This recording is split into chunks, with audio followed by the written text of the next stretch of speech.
Hello world, let's talk about a free energy machine. Well, first off, what's free energy? Free energy would be something that you have to spend little to no effort to get back a result.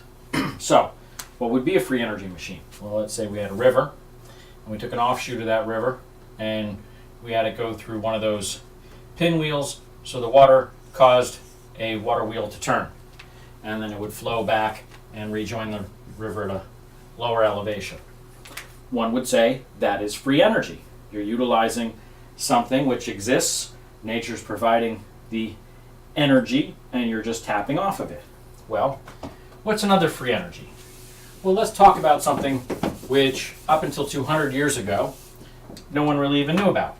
Static electricity. Well, we could either have somebody sitting there rubbing a bunch of rods, creating static electricity, and then tapping off that static electricity to a capacitor, or we could even go a step further. And let's learn from something that's been in our backyard for hundreds and hundreds of years. Let's take a structure, and let's make the structure with a semi-rough surface.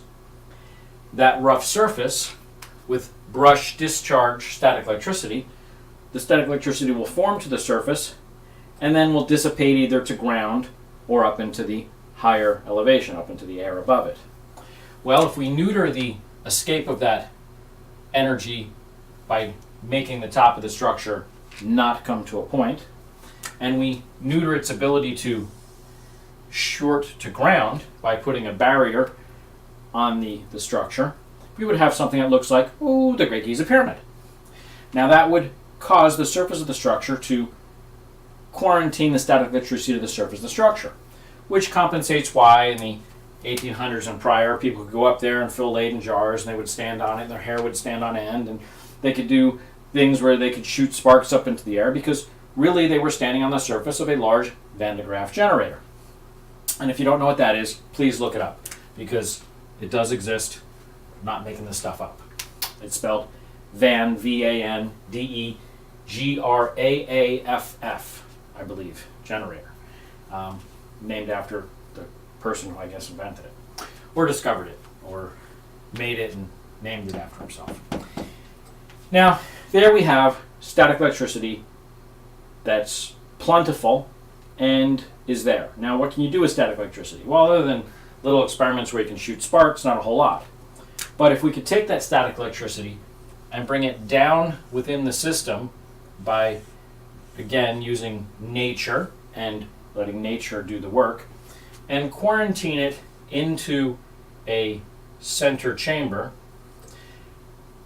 and then allow that static electricity to get to such a high abundance that it is seeking a path of least resistance to ground, or is looking for a place to go, we could then tap off of it, that one conduit that came off the south wall that had the crack in the side that we didn't know was a signs of electrical arcing because we didn't even know what electricity was, that we drilled through to find the conduit behind it. That is how we have a free energy machine. Now, this really is just a part of the system. There is other structures on the Giza Plateau, and they really all work in concert to get a job done, and I'm glad to expand upon that. But that is a free energy machine. Nature is providing the energy. The system, as it is designed, is collecting it. Now, I'll expand while you're here. In the lower sections of the structure, we separate water into its two respective parts, hydrogen and oxygen. The hydrogen actually comes out of the area they call the grotto, where it's piped up to the top, and it comes out above the, what I like to call the combustion chamber. And it is then piped down below the floor level of that particular room and bubbles up through the hole in the west north corner, the one that they've capped off with a piece of metal that is painted to look like rock, but if you bang on it, it's metal. And you look at older pictures, there was a grate above it, blah, blah, blah. Anyway, bubble up through there. That would be your flashback arrestor.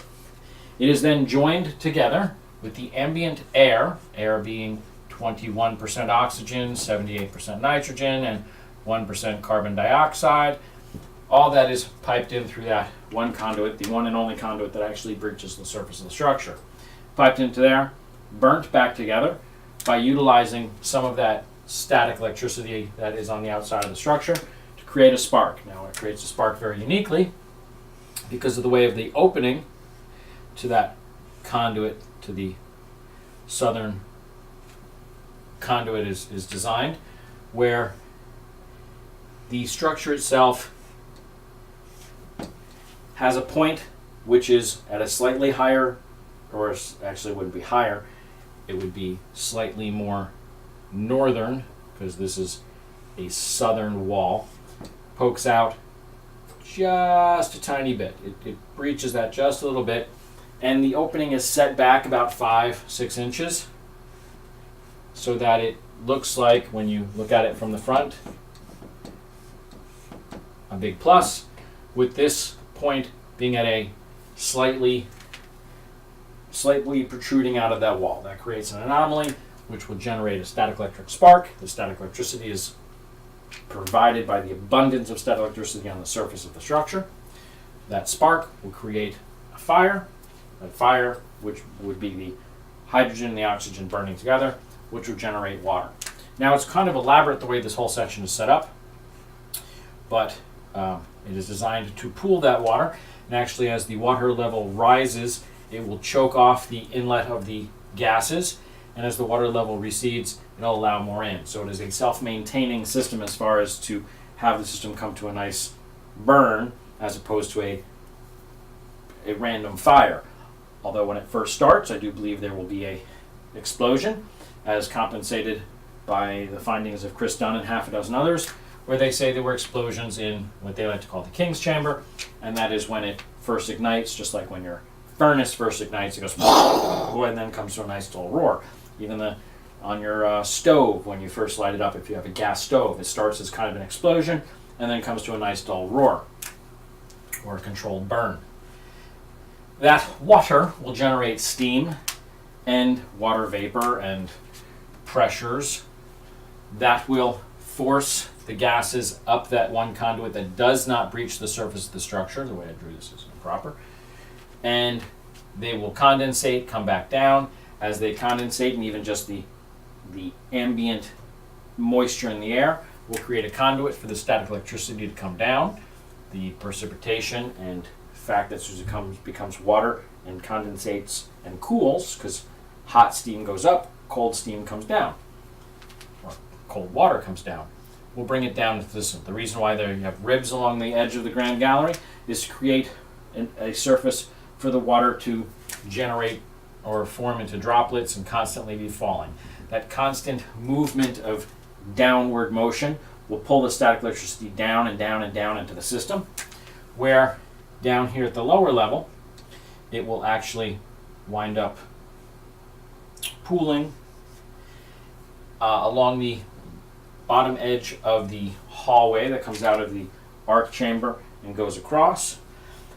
I told you it separates into hydrogen and oxygen. The oxygen is actually going to be fighting its way out through the loosely fitting rocks that were on the edge there, creating a back pressure which will create an air gap, or in this case an oxygen gap, which will separate the system within the structure from the outside environment, giving the static electricity a path of greater resistance to go outside of the structure and lesser resistance to maintain itself within the structure, because the whole intention is to as that steam turns into water and lessens the surface area, the static electricity is given less and less surface area to reside on, and comes to a point where it will arc out through the wall and to whatever the medium is within the conduit.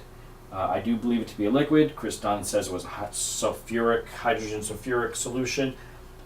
We can bicker over exactly what the solution was. For all I care, it could just be standard everyday water. All that matters is electricity, static electricity, will seek the path of least resistance. It will, whatever the path of least resistance is, that is where it will go. And by quarantining the static electricity to the inside of the system, you give it a path that you provide and is the one that it will take. Now there's another path on this side because, like everything else, the way electricity works is you kind of have to give it a path of a lower potential or a greater spot for it to jump to, and it will take the path of lesser resistance, but it does need an alternative, and that alternative here, I believe, wound up shorting to the area that they like to call the Osiris well shaft, which is located the conduit for the walkway, the path between the second largest structure on the pyramid, the one with the smooth surface on the top, and where the Sphinx guy is. There is a pit that is located about halfway through there at an elevation, or not an elevation, at a north-south direction, or let's say this is actually south and this is north. The Great Giza Pyramid is located there with those 3 supporting structures. It's located about here, and that is actually the ground for the whole structure. That is the true ground, and even to this day, this particular shaft goes down below the water table. Now, I do believe the water table would actually have been a little bit higher at the time, because I do believe that the Nile River was either much more raging and or was right at the paws of the Sphinx. But either way, this still does go down to below the natural water table, and that is the true ground. When you saturate the entire plateau, this will be the true ground for the system. Now, even though the Nile is right next door to it, this system is actually quarantined from the Nile, and, well, we can go into that in some of my other videos. This was pretty much just to show you the working of the system and how it all ran. I'll be glad to go into any details as to breaking it down. It's pretty all straightforward. The structure's there, you can look at it. Got videos exploring the Giza Pyramid, where you can actually put eyes on the structure with photos and videos that are there. I have a playlist, which is Giza Plateau and Structures, where you can see several people have walked through the structure with GoPros. And the other structures, I have the one where the 18-year-old kid climbed the surface of this structure. I don't have anywhere somebody's climbed the surface of this structure yet, because I guess really it's kind of difficult. It is slick up there at the top, and from where I stand it's a tiny bit steeper. And there's a nice GoPro of the third structure where some in his 20-year-old guy climbed that. So you can actually see the physical structures. And I have videos of exploring the internal guts of all 3 of them as well. And I'm always looking for more. Be nice if anybody out there has a Rylo, R-Y-L-O. It's a 360-degree camera, so you can get a full view. If somebody wants to walk through one of those structures, or even anywhere on the plateau with one of the 360 cameras, be happy to do it. Now, of course, Google has actually done that, so you can go ahead and go to maps.google.com, and you can take your little yellow guy and drop him on there and walk around the plateau, and there's lots of spots where you can get 360 pictures, so you can actually explore the whole plateau yourself without ever having to go there. Go ahead, call my bluff. Thank you.